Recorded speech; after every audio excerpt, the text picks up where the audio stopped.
काय कर सीता, जागी आहेस अजून? झोप येत नाही.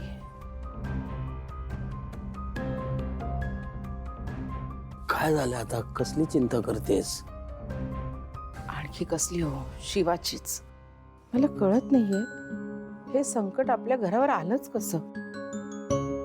मी सगळे देवधर्म करते, सेवेत काही कमी पडू देत नाही, मुलांना चांगली शिकवणूक दिली, मग तरीही असं विपरीत आपल्या बरोबर का घडतंय? सीता, हे बघ, सगळ्या गोष्टी आपल्या हातात नसतात. काही काही संकटांना आपल्याला सामोरं जावंच लागतं.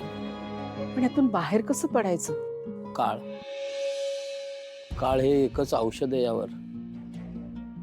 रॉकी गेल्याचं दुःख हळूहळूच कमी होईल आणि शिवाला जो शोध घ्यायचा आहे तो घेतल्याशिवाय ती शांत बसणार नाही. त्याचीच तर भीती वाटते मला.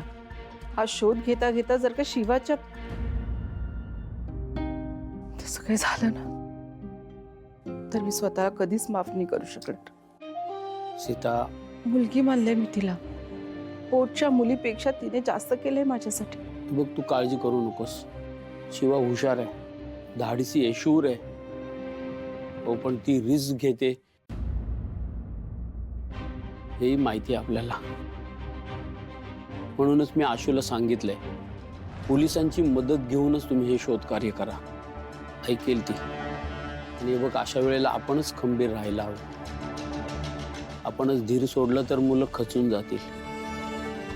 अशा संकटाच्या वेळी त्यांना चांगलं वाईट सांगणारे आपणच असतो ना.